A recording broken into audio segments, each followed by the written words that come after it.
Good morning, everyone, and welcome along to this morning's webinar on multi-use of sports grounds by governance and design.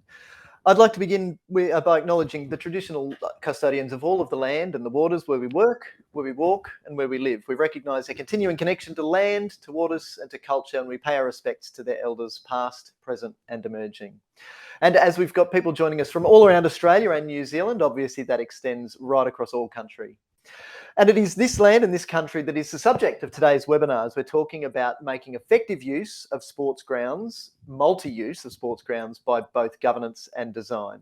For those of you that we haven't yet had the pleasure of meeting, my name's Michael Connolly and I'm Managing Director of CPR Group. Joining me today from SportEng is Jared Hill, CEO and Director, as well as Victoria Barth, also from CPR Group, who'll be monitoring the questions and chat. I'll say a quick good morning to Jared. How are you? Morning, Michael. Thank you everyone for joining in this morning. Great. So I thought that I'd do a quick introduction to CPR Group and to SportEng before we kick off, so that you understand our experience and the sorts of things that we've been through to understand what can go well and what can go not so well when it comes to sharing sports facilities. So SportEng specialises in the planning, design and construction inspection for fields of play for all sports. Jared and his team work closely with sports governing bodies, with stadium curators, sport and recreation planners, architects and contractors, and they provide leading edge technical advice for all forms of fields of play. So this includes field of play design, civil engineering, irrigation, visualizations in 3D, turf and surface system design and advice, and of course, project management.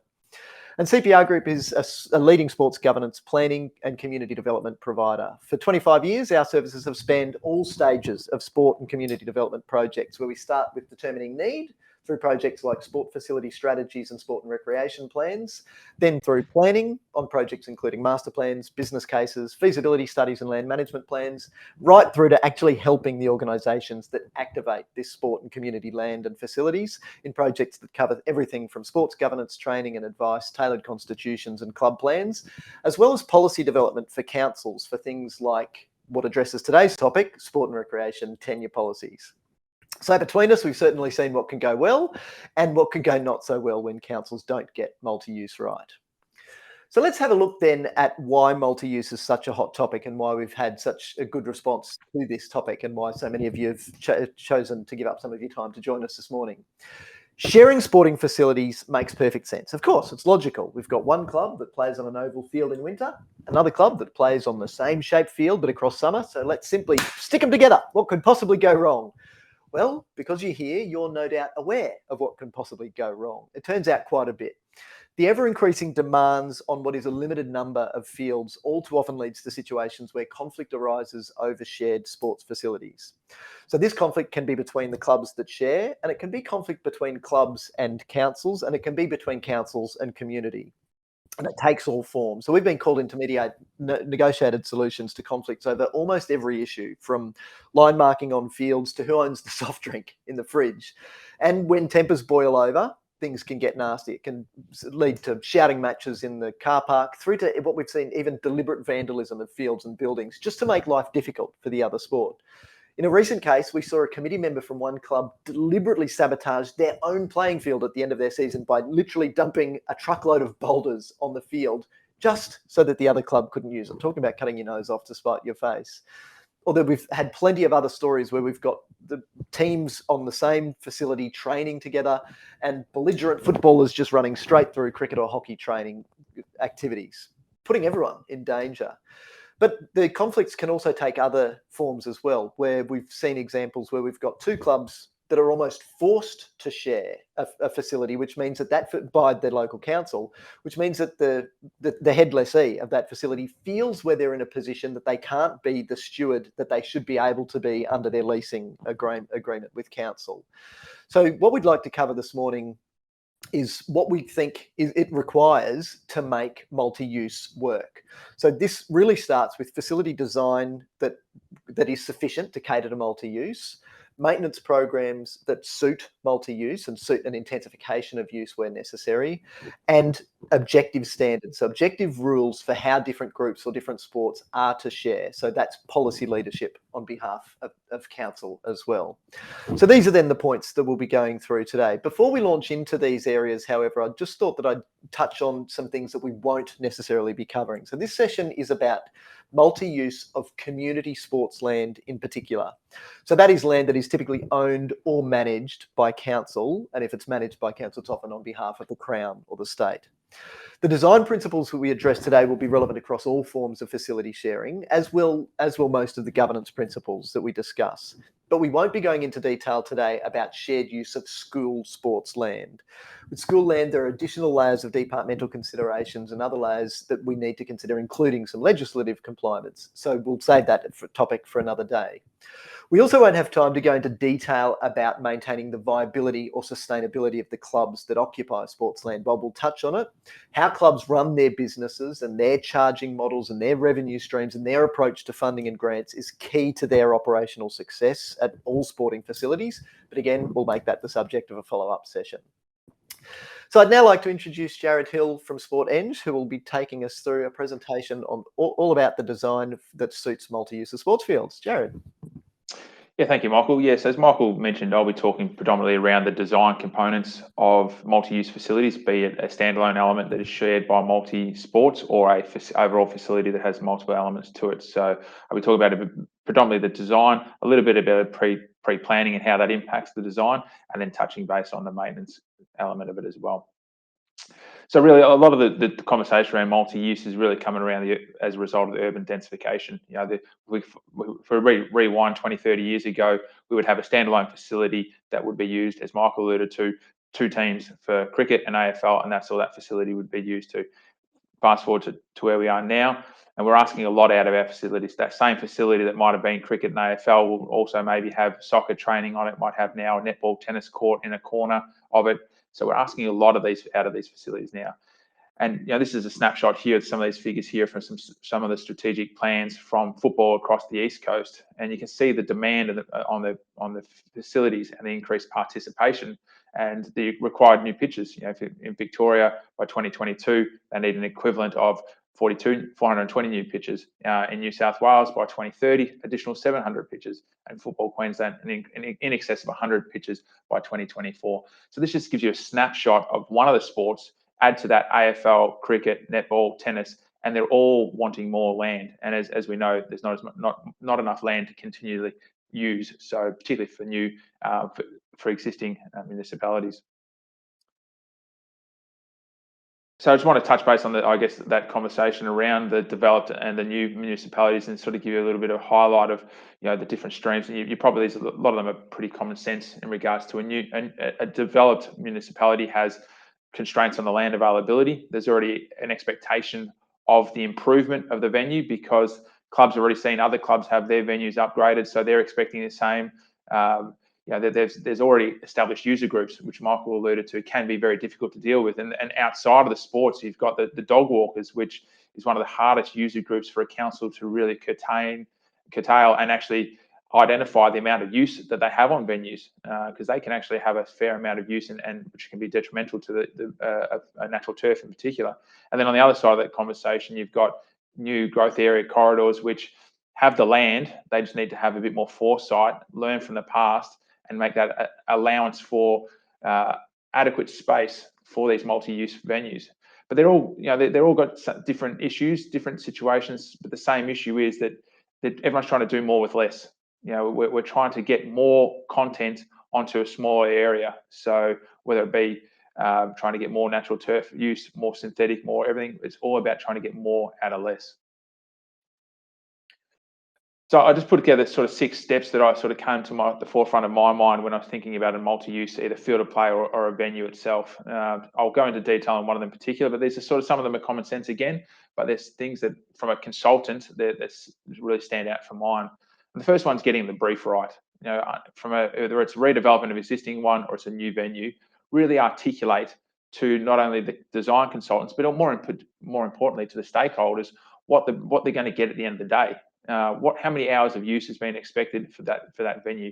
That really dictates the design. If you're only after 10 to 15 hours use on a field, you can get away with a certain profile. Whereas if you're expecting 30 to 60 hours a week, you're going to have to look at a higher spec natural turf or move into the synthetic realm. So really articulating that design brief, and it comes back to the hierarchy of your sports fields. A lot of councils just simply don't have a hierarchy of what their sports fields, whether it's a B, C field, gold, silver, bronze, giving some sort of hierarchy on the expectation of the performance of those fields. And that might be the grass coverage, how much grass is, do they transition from cool season to warm season, the level of supporting infrastructure, the irrigation, the drainage, the type of profile. So having that type of hierarchy embedded in a design brief allows everyone to understand, okay, this is what the expectation is of this venue. So that sets the benchmark. Then that flows into designing a resilient facility, which I'll touch base on in more detail in following slides.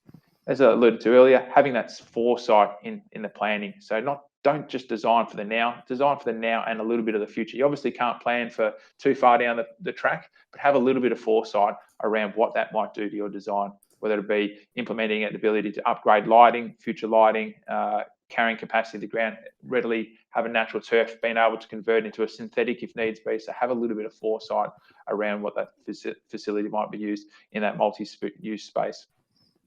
Getting it right the first time, probably the simplest thing there, but something that often just falls apart on different levels. So if you look at the 4 levels of a design process, you've got the planning, design, construction, and the maintenance.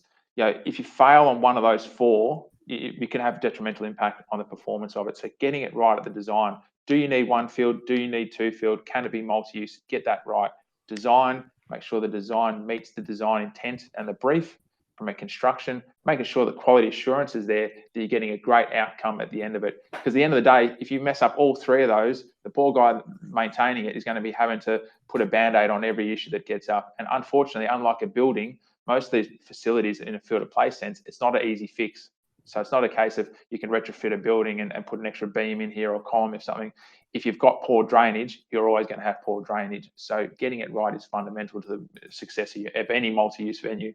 And from an education sense, and Michael will probably touch on pieces of this, but making sure in particular that the users of the facilities are aware of what they can and can't do with it. Again, coming back to that expectation of the quality of what's meant to be able to be delivered, and then educating them on how they use it. Don't always warm up in the same space. If it's a multi-use area, move it around a bit, change the goal locations, have that flexibility and educate them that if they keep training in the same spot, what that's going to do to them, and then the flow on what's going to happen to the other teams as well. And critical is the level of maintenance. I really feel sorry for the curators around the country. The level of increase of participation has gone up, the level of expectation on those facilities and the way they're presented has gone up. The poor maintenance guys' budgets have probably stayed the same for the last 5-10 years, and they're still, again, doing more with less. So making sure that level of maintenance is tailored to that level of use and also what that facility can actually prepare.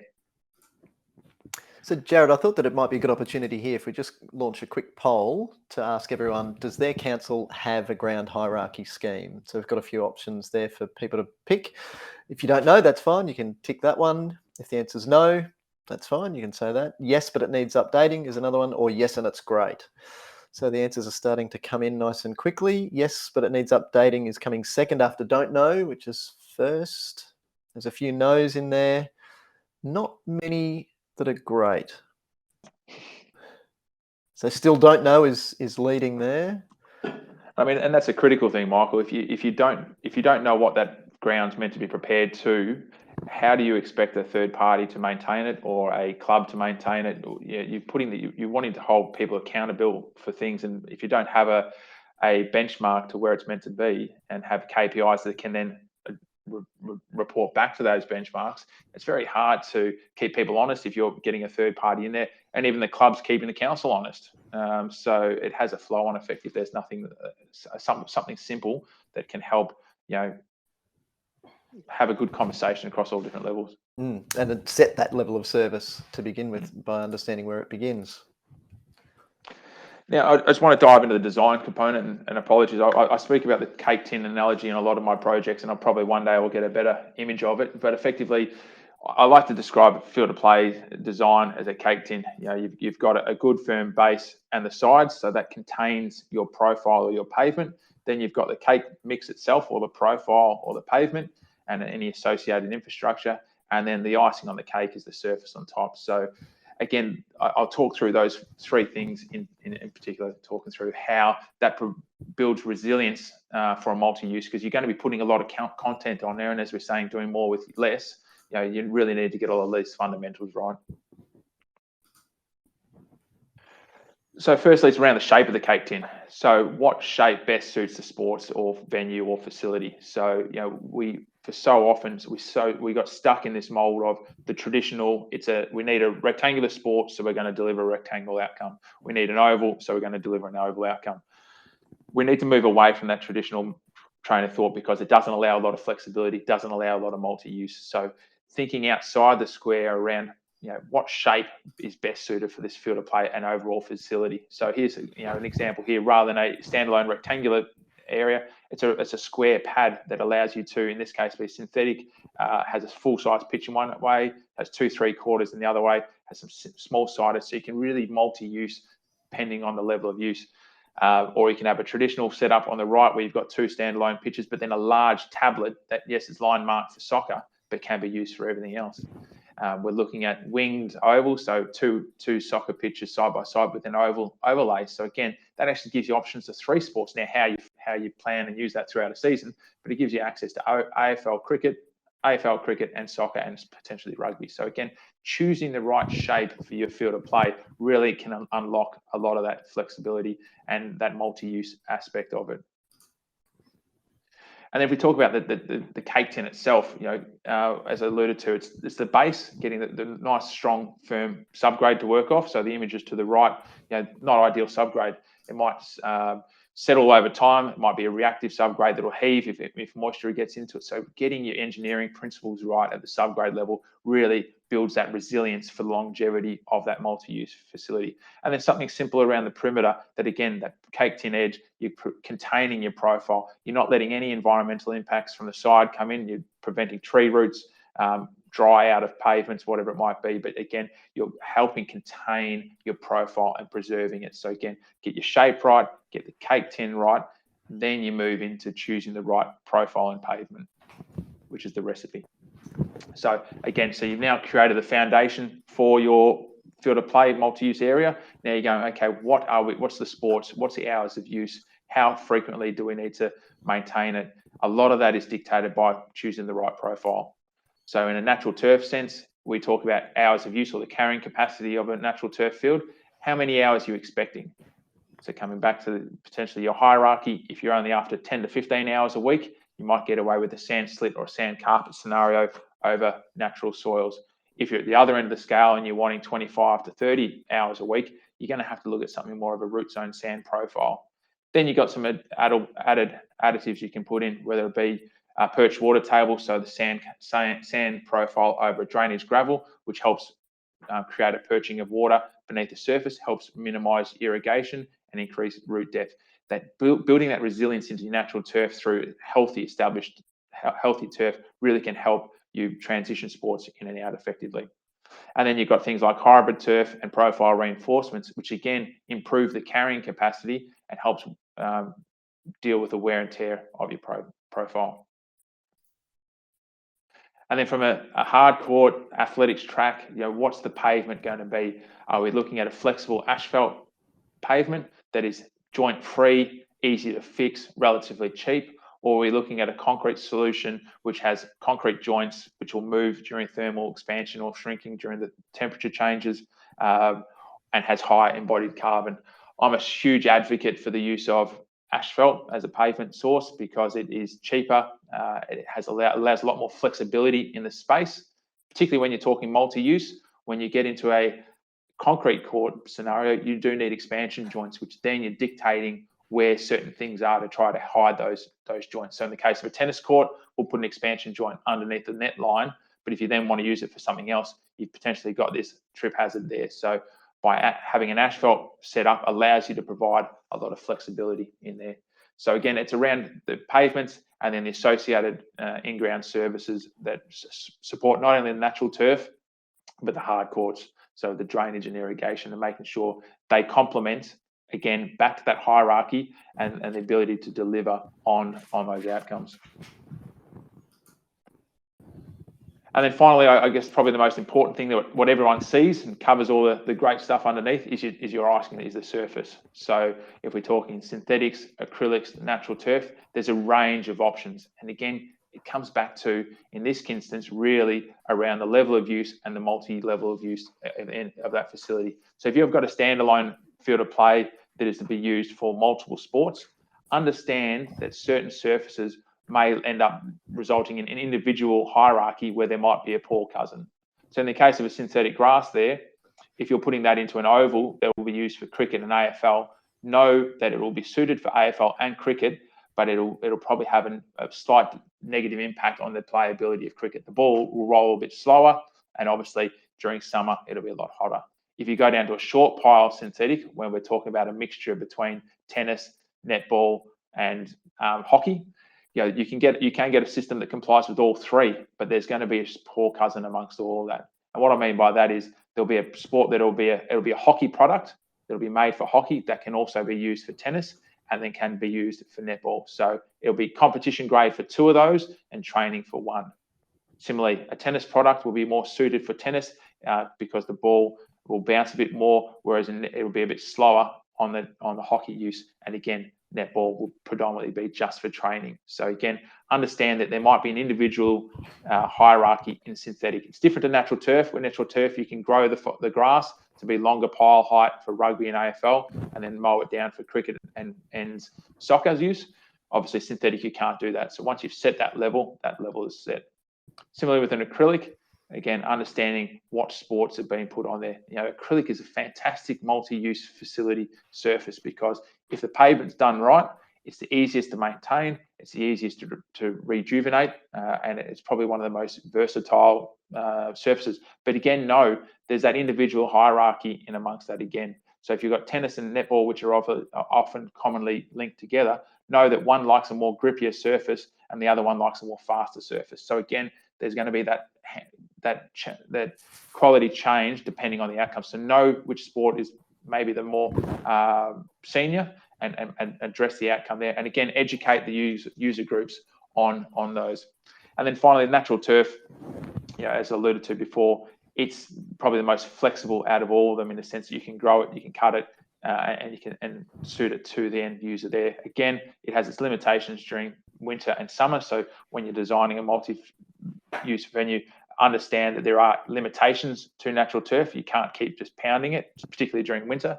But if you get back to that hierarchy, set up what the expectation is all year round, that then can dictate the design, dictates the maintenance.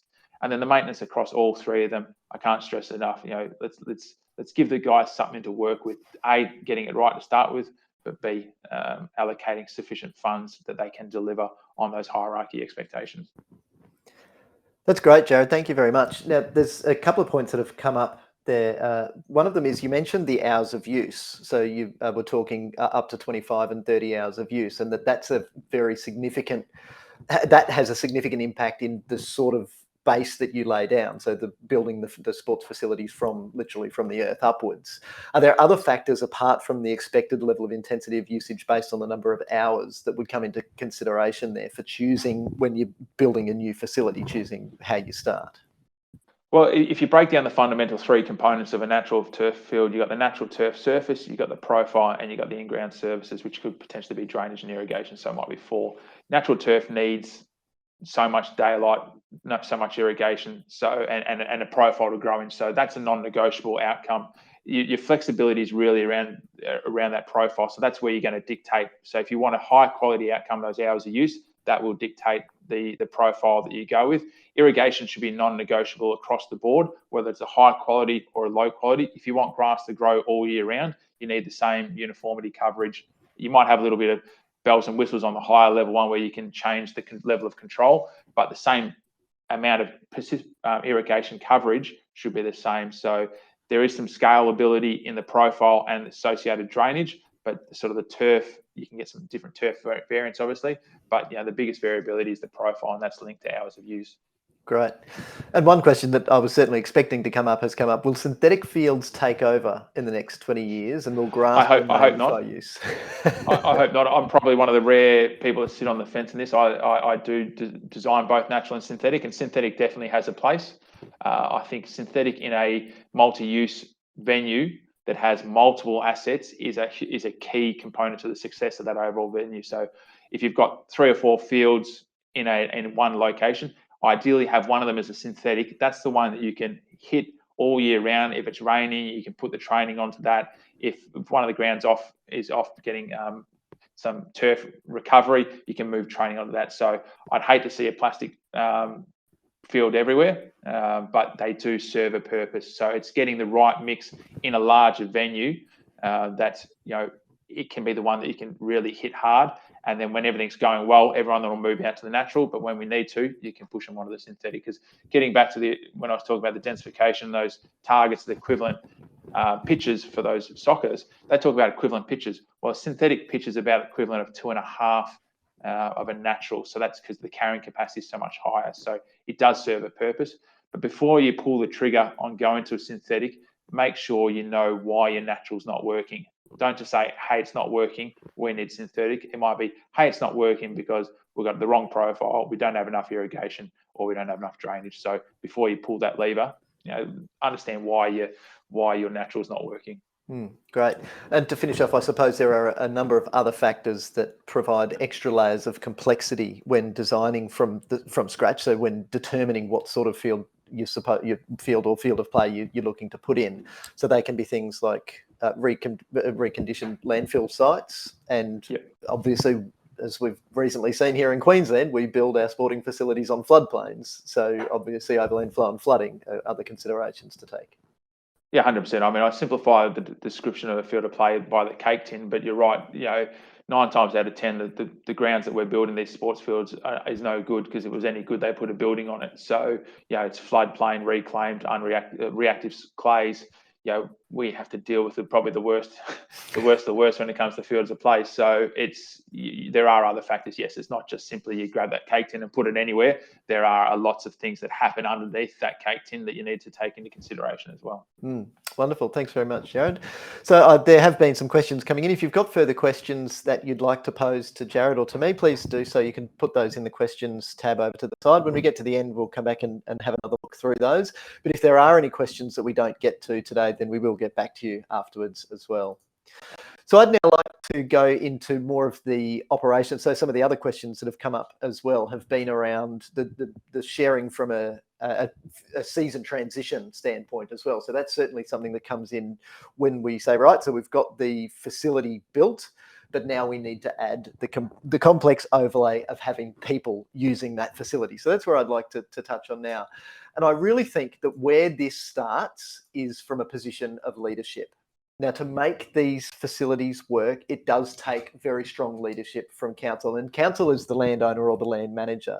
Some councils already do a fantastic job in managing community sport and rec facilities, including their shared facilities. Others of you online today may feel that your council's a long way from anything that resembles where you'd feel comfortable.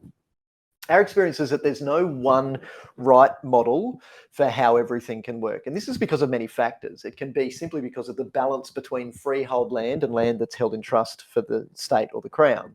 It can be because of the different types of sports that are actually sharing. So as Jared mentioned, we've got different football codes sharing, we've got summer and winter sports sharing, and we've got different court sports sharing.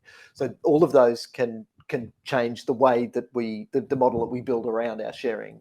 It could be the number of courts that we've got versus the number of field sports, or indeed why facility sharing is needed in the first place. Is it because there's simply a lack of available green space, as is the case in metro areas in Australia?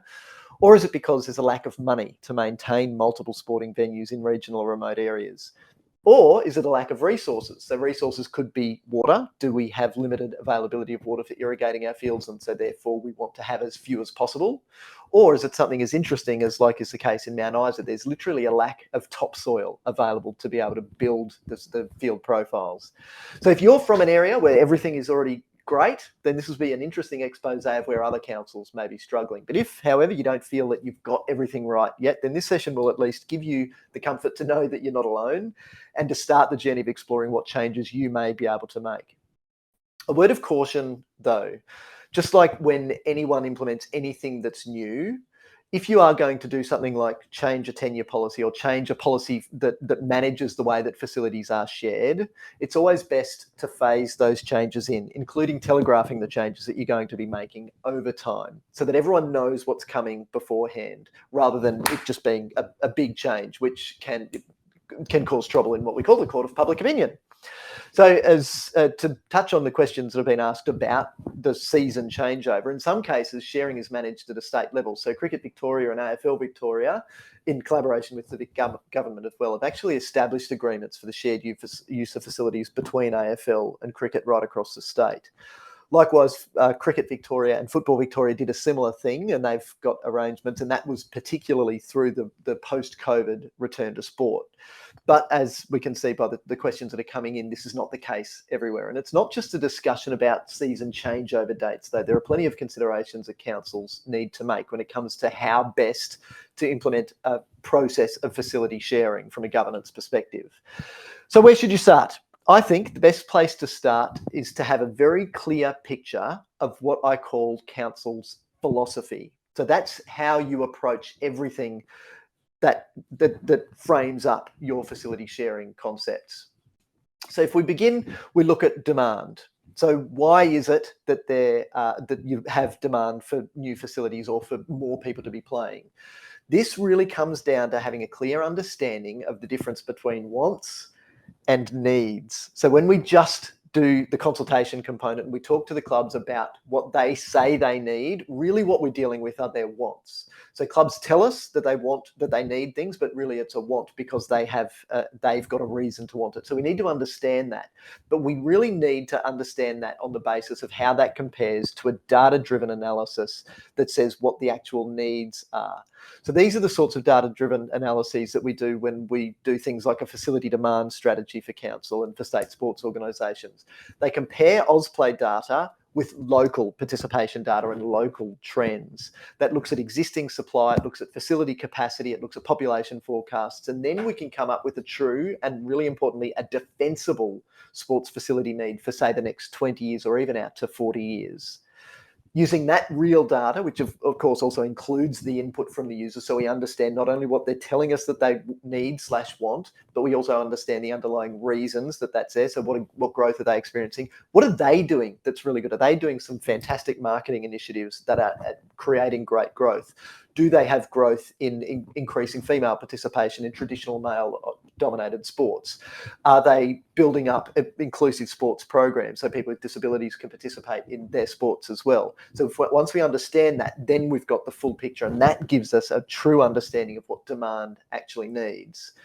Then, as Jared talked about, we've got design standards and critically maintenance standards, so the facilities are kept up to scratch up. They are kept up to a standard that can accommodate the high levels of usage that we're talking about.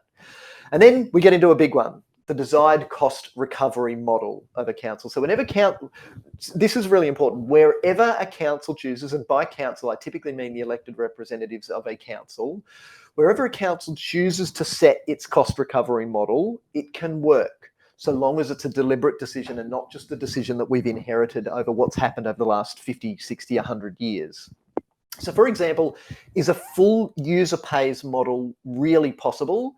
I think probably not, because councils typically see themselves as having a core business role to play in the provision of some level of subsidised community access to sports facilities. At the other end of the spectrum is full subsidisation possible, including where a council pays for all electricity and water.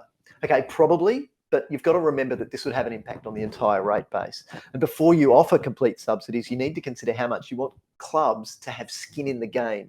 This is critical when it comes to maintenance and when it comes to the systems by which they need to integrate and they need to work together. Because if they're getting it for free, they can value it at zero, and then they're not typically being fantastic stewards. And I've seen lights at an AFL, so competition standard lighting, halogen lighting at an AFL facility that was left on from Friday night, probably because it was cold and nobody wanted to wander down into the cold to the switch box to turn them off. And the first somebody else knew about that was Monday morning when somebody saw them still on their way to work at council. So then we've got the ability for the clubs to actually be able to contribute to these costs. So I call this serviceability. So do the clubs who are occupying spaces have other revenue streams to cover their costs? Now, like I mentioned at the start, clubs running as good businesses is critical. And if you listen to our podcast or hear us talk, you'll know that we bang on about that all the time. But it is a very significant topic that we need to take into consideration. And then finally, we've got tenure types, which I'll touch on in a moment. So before we get into the tenure types, so it's the position of leadership that councils have then takes the philosophy and transitions that philosophy into a policy position. Many of the fights that we see arise between different tenants of the same sporting facilities stem from a lack of leadership and direction from council when it comes to setting the sharing arrangements in a policy. And that can have happened years or even decades earlier. Sometimes it's the smaller regional or remote councils that don't have tenure policies or the implementation frameworks or procedures for allocating facilities. But this can be because there simply hasn't been a need to set up policies for sharing because we haven't had to worry about it. But more commonly, a lack of a policy framework can be both historical in that we haven't needed it and worryingly political as well. In the good old days, a handshake from the mayor was rock solid. It meant that your club could feel happy that they could have their field and the mayor could always swoop in and save the day if things went sideways. But over times, clubs on these handshake deals have tended to develop a sense of entitlement and really grown roots, and they start then making up their own rules. And we hear this in the words that the occupants of these facilities use, like, it's our facility, we own the building, we own the field, we have some degree of ownership that in actuality doesn't exist. It's just historical, and that's been handed on from committee to committee. You know, the transient nature of committees, and that just is passed on without any basis in fact.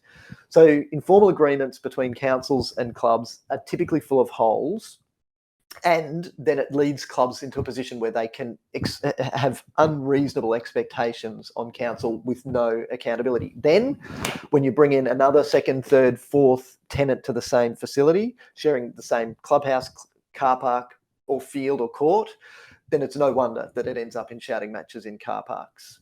So as council is the controller of the land, it makes perfect sense that council should be the one to show leadership here, and council should set the guidelines for how sports facilities are accessed, and then make sure that those guidelines include defined obligations for council, and we are transparent about what we will do, but we're also transparent about what we won't be doing, what will be the obligations of the tenants who are using those facilities.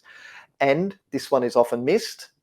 What are the consequences if a tenant breaches any of these rules, and to have the leadership confidence to be able to apply any of those breaches. So I'd like to just kick off another poll quickly here. And I'd like to know how satisfied you are with your council's policy for managing multi-use. Now, I realise that some people online are from clubs themselves. So if that's the case for you, then it's still your council. How satisfied are you as a recipient of the service of the policy of council's position as well? But if you're from a council, then no doubt you probably understand the policy pretty well. So I'm interested in how well you think that policy is going. So it's okay is certainly winning. I'll just show everyone these. We don't have one is 8. It's terrible is 9. And it's great is only 2 people so far. So as I mentioned to Jared before we started, I was kind of expecting this to be the case. It's typical that we've got a policy, but as the world underneath us has moved, the policy sometimes hasn't kept up. So I'd like then to think that what matters in council's policy are a couple of things. Firstly, it's about consistency. And secondly, it's about support. So consistency means that the policy is applied in all relevant cases, not just those that are the pet sports of the CEO or the mayor or a councillor. It's consistency. It's across the board. And support then means that the council should be able to use the policy to empower its tenant clubs to get the highest and best use out of their facilities, because they're the ones actually playing that stewardship role. And for council to then have the courage needed to support their clubs in the face of not to put too fine a point on it, some NIMBY type neighbours. So the NIMBYs are not in my backyards. These are sometimes people who have bought land next to a sports field and then complain about the whistles that are blowing. So we've got to keep in mind that councils need to have the confidence to support their tenants in protecting the activities that happen on these spaces as well. Councils really need to get this bit right, because it's this policy that sets what I call the objective standard. The objective standard then is that standard against which all future decisions are made. So that's a decision that says, are we in a position where we can have two clubs, two organisations sharing the same space? And if so, what are the rules? It's this objective standard that sets out those rules. It also means that should these two ever enter into a dispute, the objective standard that is there that we then go back to say, okay, well, what are the rules? What was everyone's obligation to begin with is well defined at the beginning. So for homework after the session, I'll share with you, and if you have a look in the handouts link, you'll see that there's a handout there that has links to, obviously, to Jared's website, to our website, but also to a couple of bits of further reading that I'd encourage you to look at. One is called Defining the Rules of the Game. It's about tenure policies for shared sports facilities and how the policy sets the objective standard for dealing with complaints that arise in future. And there's also episode 20 of our podcast called Basket Case Clubs, which actually deals with some of the conflict that arises. And it goes into detail about the practical steps for actually dealing with conflict when it arises. So, what sort of tenure arrangements do we have on offer? Leases, licenses, and license permit right of use agreements can be quite similar.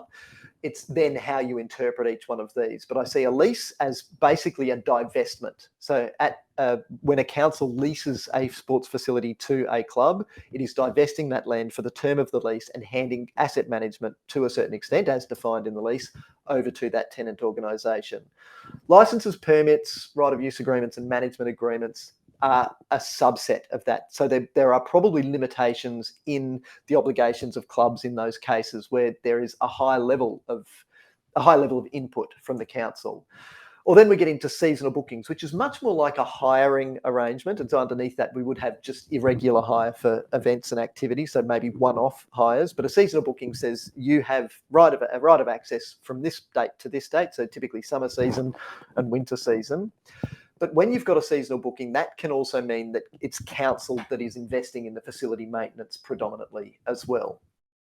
And then the final one is a head lease with sub-lessees.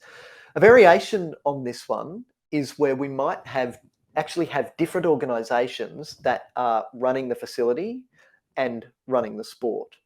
So one association may be actually set up purely as a facility manager, and they then have the lease, and then they manage the sub-tenancies with the groups that come and use it. So I've seen this work really well in cases like hockey, which, as Jared mentioned, has a very expensive synthetic turf that has a finite life before it needs to be replaced. Now, I know of one case where a hockey association didn't save anything in their sinking fund for replacing the rug, because instead of looking into the future, they just tried to keep fees low because they couldn't separate out how they thought about their facility obligations from a day-to-day management and stewardship perspective and the hockey season and their ongoing fees for their players. So that can be an option, particularly where you've got expensive infrastructure. Now, it's when parties are actually entering into the agreement that all of the rules should be clearly laid out. And yes, this can include rules for season changeover. Now, that doesn't necessarily mean that as of the 31st of March, cricket is out.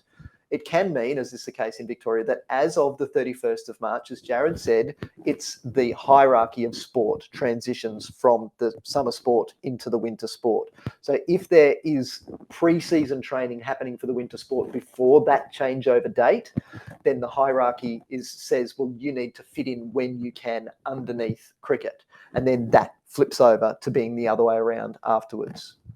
There is the opportunity for flexibility. So one of the greatest things that we saw come out of COVID was the ability for sports at the top level, who may not have typically communicated well, all of a sudden say, we actually need to talk. And so they did. They got together and they were able to work out changes in their season transition dates.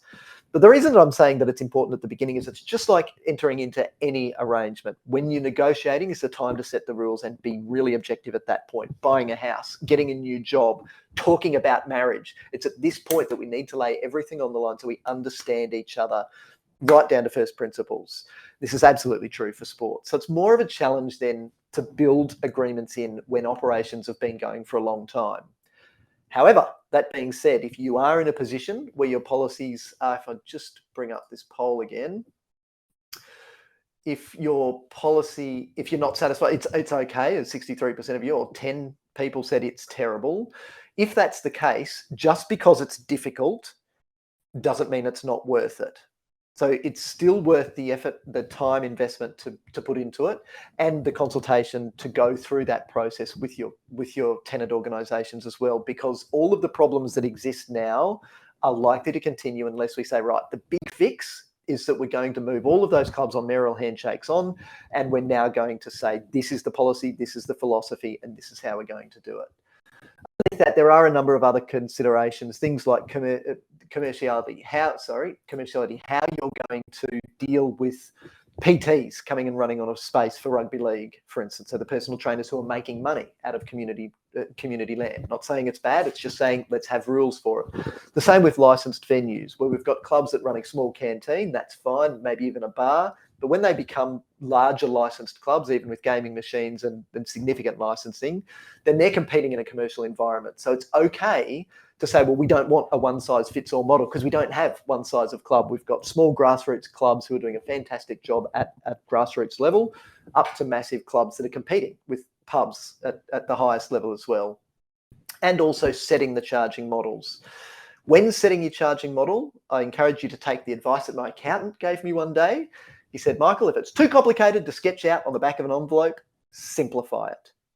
If how you manage the calculation of fees and the collection of fees is too complex, for instance, if it's based on the numbers of playing members with different weightings given to senior members, junior members, female members, players with disabilities, will you realistically be able to manage that? You've got to keep in mind the transaction costs of your charging model as well. Now, the elephant in the room. It's all well and good for Jared and I to sit out here in private practice and say, this is what's right, this is what you need to do. But we recognise that those of you from councils do operate in a political environment. Where councils don't have policy frameworks or where they exist but they're inadequate, councillors often feel that it would be politically unpopular to enforce formal tenure on clubs. However, at the cost of not acting usually far outweighs the time investment it's going to take to sort these issues out correctly, consistently, with support once and for all. So again, it is worth the effort to do what's right and set up a consistent system where council can provide the support that's needed so that clubs can then provide their adequate levels of service to your community. Finally then, it's not set and forget. So this is not the sort of thing that you can just do once and then that's it. As Jared said, there's the ongoing education component to all of this and the ongoing support that is required. It would really be naive to think that once we've got it right, once we set it right, everyone's just going to live happily ever after. Remember that there's that transition of the volunteers, the mums and dads with great intentions, but who don't necessarily bring good governance skills to the table. They're changing sometimes year on year, sometimes even less than a year. So it's still going to take good people, good governance, and great communication to develop creative solutions to the ongoing challenges around everything from storage space, season changeovers, even to keeping a key register at multi-use facilities. Remember that these people are volunteers who are giving up their time for free. So yes, they bring the passion, but it's then there's a role that councils can and should play in providing a level of support that means that they have the sustainability and viability to be able to activate our shared use spaces as well as they can, and to head off disputes before they get a chance to fester. So this can be from offering them an online and in-person governance support and training, through setting up a one-stop shop for community tenants like our Club Track system that gives on-demand access to training and videos and documents and resources and templates, as well as being the place they go to share their documents with council. But if there is one place where they can go for reminders, then all of the problems and challenges that you as officers who are looking after, so whether you're a sport and rec officer, whether you're a leasing officer, the challenges and the the complaints or the questions that you're getting all the time can be systemized and say, great, that's a question that we've received before. In fact, by the 3 people who are in your role in the 3 years previous. So start here. Here are a few videos for you to watch. Keep the reading to a minimum as much as we can, because we want it to be nice and quick and as simple as possible. Right through to then even giving them support so that when they do have their AGMs and the committees do change over, there's the ability to remind them, hey, remember that you are stewards for community purpose land, and you are here to make sure that you are giving our community the best opportunity to do that. So the final poll then is, how would you rate your council's support for sports clubs? And we can include community organisations right across the board here as well. Okay, so we've got fair to middling. It's funny, when we run polls like this, typically the answers resolve themselves into a bit of a bell curve, and that is certainly what we're seeing so far. So 3.3, 3.4, 3.3 is the average that we've got in here. So what that means is I could put this question another way. Is your support system for clubs in your area as good as it could be? And the answer is probably not. Why is it not?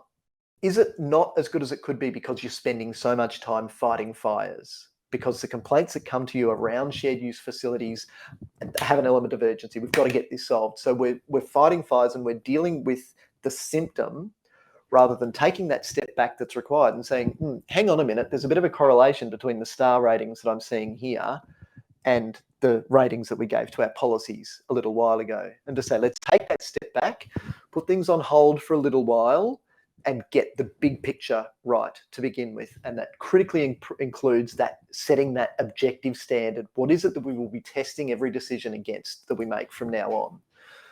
Communicate regularly. Remember that these great people in clubs have a tendency to move on. So if everyone's not in touch with everyone else, then you can't be surprised if new presidents at clubs who share facilities don't know the rules straight up. So this means councils communicating with clubs, but it also means clubs communicating with clubs. So if you're in one of these clubs, don't just whinge and moan. Go and engage directly with the other clubs and do it regularly. There should be a system that is inviolable. We meet at least once a month. Look, it can be over a cup of coffee and a donut, or it can be over a beer. It's fine how you do it, but it is important that we have personal relationships, because the majority of the struggles that we see are personal. A lot of them don't have, it's not a shortcoming of the facility. It's a shortcoming of how the humans who use that facility are using it. And if you're in a council and you struggle to have time to have those meaningful conversations with your volunteers, is it because you're too busy chasing up last year's financial statements? Because we don't have a system for staying in touch. We're not making use of software systems that are available to us in our clubs, like the ones on the screen there, to be able to engage meaningfully. So to recap, think about the best size and shape. Get the cake tin right, get the recipe right, and get the icing right. Then from a council perspective, have great leadership that has an understanding of your philosophy, that then transitions that philosophy into a great policy that then allocates the right tenure arrangements and provides ongoing engagement and ongoing support to our clubs. So that brings us to the end of our session this morning. Victoria, I might throw over to you to see if there are any questions that we should still answer, because we've got a few minutes left. Here. Someone asked, interested to hear how colleagues are addressing season creep for multi-use venues, in particular pre-season training. Great. Yes. So there are a few of those coming through, and I can see that Hayden has suggested that there's a link there with a transition plan. So that's a good one as well.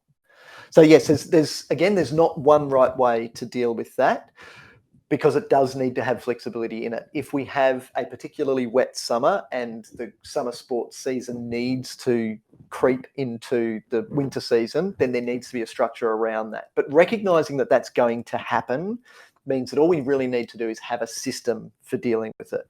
Jared, have you had any other experience with the season? Yeah, I guess the seasonal creep, particularly coming out of winter into summer, it's around turf recovery as well. So it comes back to that education, and particularly those summer teams, making them aware that there is a need for the grass to recover. You know, it's starting to get the sun and the warmth that kicks the grass off. So that whole education piece is another element here. And another thing that some councils are doing, if they've got the luxury to do so, are identifying maybe not full zone fields of play, but small-sided areas that can be used for pre-season training for other sports if for some reason they need to move them off. So it might be a practice area that can be utilised for a transitional creep element as well. Okay, yeah, great solution. Victoria, anything else? Yep. Another attendee has asked, will there be more field marking issues with synthetic, i.e. the paint won't grow/fade out like on growing grass? Yeah, that's a good question, Patrick. There are two types of synthetic grass line marking. One is more a permanent one, which will be a month or two, and there's ones that do fade a lot quicker. That ultimately they both do require wear and tear and water to remove them from the surface. So it is a fair point around how we go with line marking, the mix between permanent line marking and temporary line marking. So it's another thing to throw into that mix when you're looking at multi-use synthetics and how best you utilise the line marking. And something that's really critical that a company by the name of Grass Sports has done is they've developed a line marking plan for people with colour issues. So showing which colours work with each other to make sure that people with visual colour issues can clearly identify the different line markings. So it's a great document that is available on the internet on their website that helps show the different line markings and which colours should be used to help clearly identify them for the visually impaired. Great. Victoria, anything else? I've got one more. Grants can often be based on CALD/minority groups/youth KPIS participating in a new or existing program or sport. While keeping the pricing schedule simple is recommended, it can be influenced by grant requirements. What are tips to reconcile this? That's a great question. Thanks, Stephen. And look, the way that grants fit into the overall financial management approach of a sport or recreation or community organisation is critical here. Very often when we're talking about maintenance costs need to be built into the charging structures and the business model of a club rather than relying on grants for maintenance, because typically grants aren't available just for maintenance. In some cases they are, but they're typically very small. So I know one council nearby here has about a $5,000 annual contribution that council will make to just general maintenance, but that is on a dollar for dollar basis. So that's to do 10 grand worth of maintenance, which in some cases may be enough. So recognising where we've got culturally and linguistically diverse requirements for a funding program, or for other minority groups and youth, and where we're setting KPIs around those sorts of things, it can be about more program-based rather than facility-based. So if you, again, have a listen to some of our Basket Case Clubs episodes, and you'll see that what we're really advocating for is for clubs to be running a great business so that they've got the ability to fund maintenance regardless of the groups that they're targeting in particular. And when you do go for grants, that those grants should be about growth and new programs and new services and new facilities as well. Anything else, Victoria? There's a little bit of conversation, Michael, around good policies. I think Chad Nielsen's put his hand up to help share some good policies around multi-use policies. Have you come across any that would be worth noting as well? Yeah, lots of them are really good, but they typically are quite bespoke to the area where they've been built. So typically what happens, and certainly this is something that we do when we are developing a policy, is we put all of the Googles aside and say, let's just focus here on what this area is trying to achieve. So what is the philosophy here?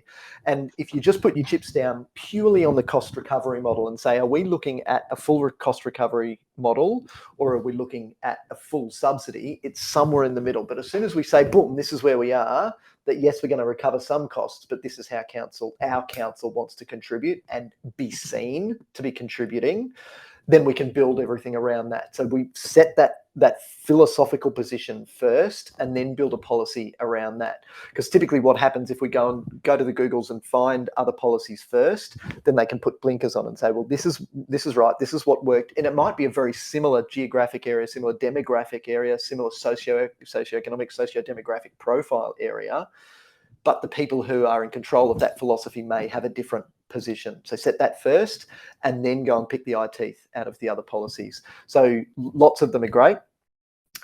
However, it does come down to just putting them to the side to set our policy position first. I do see a question from Neil around the thoughts of synthetics in southeast Queensland or warmer conditions, and that's a really great question, Neil. There's no hiding from the fact that synthetic grass is a lot hotter, and what the industry is moving towards is using natural organic infills, so cork, pine, other type of infills to help reduce the amount of heat. And we've had a trial down in Victoria where we've had a natural next to a synthetic with organic and next to a synthetic with black infill.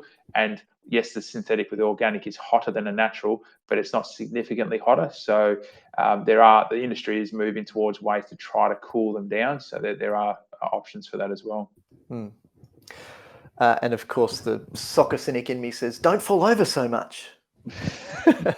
And there's a good question here from Trent as well. 25 hours of use, what does this mean? What does 25 hours of under 15s and under 10s do compared to 25, 30 hours of over 18s?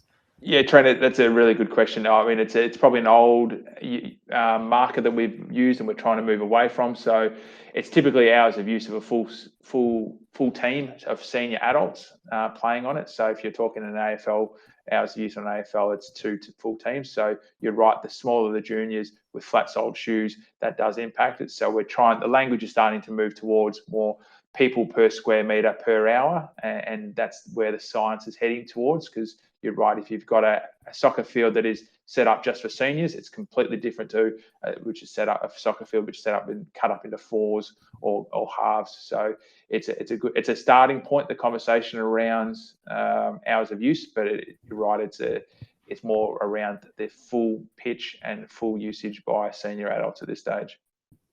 Great. Excellent. Jared, thank you very much for your time this morning. It has been enlightening to learn all about the design, and I do love the cake tin analogy. I'm going to have to go and have some cake and a cup of coffee for morning tea. Thank you, Victoria, for monitoring the questions in the chat for us as well.